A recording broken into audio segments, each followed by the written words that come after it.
جو اپنی زندگی انقلاب والی گزار کے گئے۔ عمر جب دنیا سے گئے تو 80 دینار کا قرضہ تھا، 22 لاکھ مربع میل کا حکمران، اور اپنے بیٹے سے کہنے لگے بیٹے کوشش کرنا تیرے خاندان والے مل کے میرا قرضہ اتار دے، میری قبر پہ بوجھ نہ رہے، اور اگر خاندان والے مدد نہ کریں تو میرے دوستوں سے بات کرنا، وہ مدد نہ کرے تو پھر علی سے بات کر لوں۔ ان کا پیار آپس میں اتنا، اور تو اختلاف ثابت کر رہا ہے۔ 80 دینار کا قرضہ چھوڑ کر حضرت عمر دنیا سے گئے، اور جاتی دفعہ کہہ گئے میرے بعد میرے بچوں کو حکومت کے مشورے میں بھی شامل نہ کرنا، حکومت کے مشورے میں بھی میری اولاد شامل نہ ہو۔ اتنا بڑا شخص اتنا بڑا رنگ دے کے یکم محرم کو جب عمر فاروق کا وصال ہوا تو بیٹے سے کہنے لگی اماں عائشہ سے جا کے کہو میرا بھی نبی پاک کے روزے میں دفن ہونے کو دل کرتا ہے۔ ایک قبر کی جگہ ہے اماں جی نے اپنے لیے رکھی ہے، بخاری یا بخاری۔ حضرت عائشہ کے پاس صاحبزادے گئے، کہنے لگے اماں جی عمر کو زخم لگ گیا ہے، حالت بڑی پریشانی والی ہے۔ وہ کہتے ہیں اگر اماں اجازت دے۔ سید عائشہ رو پڑی، فرمانے لگی کہ وہ اپنی قبر کی جگہ تو لینا کسی کو دیتا، پر عمر نے کمال ہی بڑا کیا، اسے کہو جاؤ گنبد خضرا میں قیامت تک جو مصطفیٰ پہ اور ابو بکر پہ سلام پڑے گا وہ تجھ پہ بھی سلام پڑھ کے جائے، جاؤ میں نے جگہ دی۔ حضرت عمر فاروق رضی اللہ تعالیٰ عنہ مدینے کی گلی سے گزر رہے ہیں، امیر المومنین ہے، مدینے کی گلی سے گزر رہے ہیں، ایک گھر کے اندر سے بچیوں کے رونے کی آواز آئی، بچیاں رو رہی ہیں، اور بچی اپنی ماں سے کیا کہتی اماں ابو بکر تو اب انتقال کر گئے، حضرت عمر کا پہلے دن ہے خلافت کا، اب ہمارا کیا بنے گا، ابو بکر تو وصال کر گئے۔ حضرت عمر فاروق رضی اللہ تعالیٰ عنہ نے رونے کی آواز سنی، دروازے پہ دستک دی، کہا بیٹو کیا بات ہے؟ تو بچیاں کہنے لگی عمر ہمارے ابا جی ہماری 10-15 بکریاں ہیں، تو ہمارے والد صاحب ان کا دودھ دھو کے بیچا کرتے تھے، گزارا ہو جاتا تھا۔ جس دن ابا جی فوت ہوئے تو اس دن سے لے کر ابو بکر صدیق روز عصر کے بعد آیا کرتے تھے، ہماری بکریوں کا دودھ دھو کے دیتے تھے، کچھ ہم پیتی تھی کچھ بیچ لیتی تھی، گزارا چلتا تھا۔ جس دن ابو بکر صدیق خلیفہ بنے تو ہم نے جا کے کہا ابو بکر اب کون دودھ دھوئے گا؟ تو سیدنا صدیق اکبر رضی اللہ تعالیٰ عنہ نے فرمایا بیٹے پہلے تو میں مرضی سے خدمت کرتا تھا، اب تو مصطفیٰ کی امت کی نوکری میری ڈیوٹی بن گئی ہے، تو میں آؤں گا۔ بچیاں رو رہی ہیں، حضرت عمر کو بتاتی ہے، کہتی ہیں ابو بکر چلے گئے ہیں تو ہم پریشان ہیں، یتیم ہیں، لاوارث ہیں، بھائی کوئی نہیں، کون آئے گا، کون دیکھ بھال کرے گا؟ حضرت عمر فاروق گھٹنوں کے مل زمین پہ بیٹھ گئے، ان چھوٹی چھوٹی بچیوں کو سینے سے لگایا، فرمانے لگے میں ابو بکر کا کیا کروں، میرے لیے رستے بڑے مشکل کر گیا ہے، میں اس کے کس بادشاہ وقت ہو کے وہ غریبوں کے گھروں میں آ کے ان کی بکریوں کا دودھ بھی دوتا تھا، امیر المومنین ہو کے یہ رنگ بھی تھا، اور میں بیٹیوں فکر نہ کرنا، جب تک عمر زندہ رہے گا عمر آتا رہے گا، یہ نوکری کرتا رہے گا۔ کوئی دن بیتے تو حضرت عمر فاروق کو یاد آیا مدینے میں ایک بوڑھی اماں بھی رہتی ہے جس کا کوئی گھر کا کام کرنے والا نہیں، اور جس بی بی کا کوئی بال بچہ نہیں اور آنکھوں سے بھی وہ نابینی ہے۔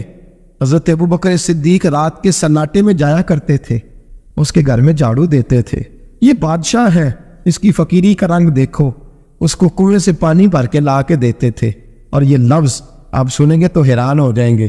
اس بوڑھی اماں کے لیے نا ایک کونے میں گھر میں دور بار سیل میں ایک جگہ کھود دی تھی جہاں وہ بی بی پخانہ اور پیشاب کرتی تھی۔ امیر المومنین حضرت ابو بکر صدیق رات کو جاتے تھے اور اس کا وہ پخانہ وہاں سے اٹھا کے باہر پھینک کے آیا کرتے تھے۔ اس عورت نے پیغام بھیجا کہ عمر سے کہو میری بھی ڈیوٹیاں تو نہیں سر انجام دینی ہے۔ عمر فاروق ساری رات کام کرتے، سناٹا گہرا ہوتا، جھاڑو دبایا ہے بغل میں، اور عمر فاروق نکلے ہوئے اس بی بی کے گھر میں جھاڑو دیا جا رہا ہے۔ حضرت انس بن مالک فرماتے میں نے آخری عمر میں بھی اس بوڑھے عمر کو دیکھا ہے، اس بڑھاپے میں بھی میں نے اس شخص کو دیکھا ہے کہ جب وجود کمزور ہو گیا، داڑھی سفید ہو گئی، پھر بھی اس کا انداز نہیں بدلا۔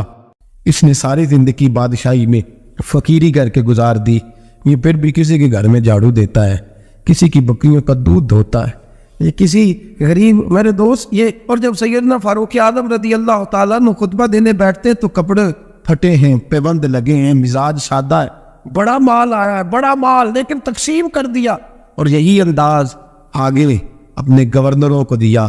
حضرت سعید بن عامر رضی اللہ تعالیٰ عنہ آپ کے گورنر ہیں، ہمس کے گورنر ہے.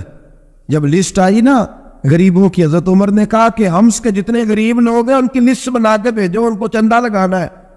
تو 18ویں نمبر پر حضرت سعید بن عامر کا نام بھی آ گیا گورنر صاحب کا. تو حضرت عمر نے سوچا شاید کوئی اور سعید بن عامر ہے. فرمانے لگے یہ کون ہے جس کی ڈیوٹی لگائی تھی؟ اس سے کہنے لگے یہ سعید کون ہے؟ تو کہا حضرت جی ہمارے صوبے کا گورنر. تو فرمایا اس کی لسٹ فقیروں میں؟ فرمانے لگے پتہ نہیں آپ نے کیا رنگ بھر کے بھیجا ہے، مہینہ مہینہ یہ شخص درختوں کے پتے کھا کے گزارا کر دیتا. کہ یہ حضرت عمر گئے ایک دفعہ، کہا مجھے بتاؤ تمہارا گورنر کیسا ہے؟ تو ہمس کے لوگ کہنے لگے ہمیں اپنے گورنر سے 4 شکایتیں. کون کون سی؟ کہ پہلی بات تو یہ ہے کہ گورنر صاحب کو چاہیے فجر کے وقت آئے، یہ سورج نکل آتا ہے تو باہر آتے ہیں گھر سے. آپ کہہ کے تو دیکھیں کسی معمولی سرکاری ملازم سے بھی. پھر آپ دیکھیے آپ کا کیا بنتا ہے. کہا یہ سورج نکلتے وقت آتے ہیں. دوسری شکایت یہ ہے کہ دن کو ملتے ہیں رات کو نہیں ملتے. تیسری شکایت یہ ہے کہ مہینے میں ایک دن ملتے ہی نہیں گورنر صاحب. چوتھی شکایت ہے کہ روتے ہیں کبھی کبھی، اتنا روتے ہیں کہ بے ہوش ہو جاتے ہیں. حضرت فاروق اعظم نے کھڑا کر لیا. فرمایا سعید تیری شکایات آئینہ کا حضور حکم. فرمایا سنا ہے، پہلے تو فجر کے وقت آ جاتا تھا لوگوں کے مسائل سننے، اب تو سورج نکلتے وقت آتا ہے. کہ حضور بیوی بیمار ہو گئی ہے اور گھر میں نوکر تو ہے کوئی نہیں، تو میں سویرے اٹھتا ہوں تو پہلے ناشتہ بناتا ہوں، بچوں کو کھلاتا ہوں. اس عورت نے 35 سال میرے ساتھ وفا کی ہے، اب چارپائی پہ ہے تو میں اس کے منہ میں نکمے ڈالتا ہوں. کہا اسے کھانا کھلا کے جب وہ دعا دیتی ہے تو پھر نکلتا ہوں. تو کہا سنا ہے تو ہفتے میں ایک دن ملتا ہی نہیں، مہینے میں. کہنے لگی حضرت جی جب مدینے سے آیا تھا تو ایک کرتا اور ایک تامد ساتھ لایا تھا، مجھے آج 2.5 سال ہو گئے ہیں میں نیا لباس نہیں خرید پایا. میں نے عرض کی میں اس دھرتی میں بسنے والے لوگوں کی داستان سنا رہا ہوں. کہا میں اپنی تاب میں دھو کر خشک ہونے کو ڈال دیتا ہوں، اسے آدھا دن لگ جاتا ہے، خشک ہوتی ہے تو تامے پہن کے قمیض دھو لیتا ہوں اور پھر قمیض ڈال دیتا ہوں. حضرت جی سارا دن بیت جاتا ہے تو باہر نہیں آ پاتا. حضرت عمر فاروق کی گردن جھک گئی. کا سنا ہے تو رات کو ملتا ہی نہیں، یہ لفظ کہے تو حضرت سعید بن عامر کہنے لگے یہ میرا راز تھا، آپ میرے امیر نہ ہوتے تو کبھی فحش نہ کرتا. دن میں نے بندوں کے لیے رکھا ہے، رات اپنے رب کے لیے رکھی ہوئی ہے. میں رات کی تنہائیوں میں اپنے کریم کی بارگاہ میں جاتا ہوں اور میں سارے دن کے گناہوں کی معافی مانگتا ہوں. میں اپنی غلطیوں کی تلافی کا سوال کرتا ہوں، اس کے حضور جاتا ہوں، اسے دکھڑے سناتا ہوں. رات میری اس کے لیے بیت جاتی ہے. حضرت عمر کی اور گردن جھک گئی. فرمایا یہ بتا کہ تو ملتا ہی نہیں، کہ کبھی کبھی تو روتا ہے اور بے ہوش ہو جاتا ہے. حضرت جی 40 سال کی عمر میں کلمہ پڑھا ہے، جب 40 سال کے پچھلے گناہ یاد آتے ہیں تو کب پھر میں ضبط نہیں کر پاتا. وہ خطائیں، وہ پاپ، وہ جرم، وہ خطائیں جب سوچتا ہوں کہ رب کھڑا کر کے پوچھے گا بتا یہ جرم کیوں کیا، تو وہ احساس مجھے پریشان کر دیتا ہے. حضرت جی میں پھر برداشت نہیں کر پاتا، پھر میں تڑپ اٹھتا ہوں، میری یہ کوتاہیاں ہیں، بتائیے کیا کہتے ہیں.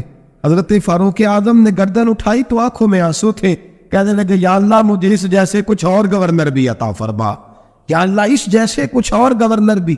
عزیزو اپنا حال کیا ہے. ملک شام جب فتح ہوا تو حضرت سعد بن ابی وقاص رضی اللہ تعالیٰ عنہ کہتے ہیں کہ کچھ لوگ مجھے کہنے لگے کہ ہم آپ سے معاملات طے نہیں کریں گے، ہم جزیہ دیں گے، ٹیکس دیں گے، اسلامی حکومت کے زیر اثر آئیں گے، لیکن آپ سے معاملات طے نہیں کریں گے، اپنے امیر کو بلائیے.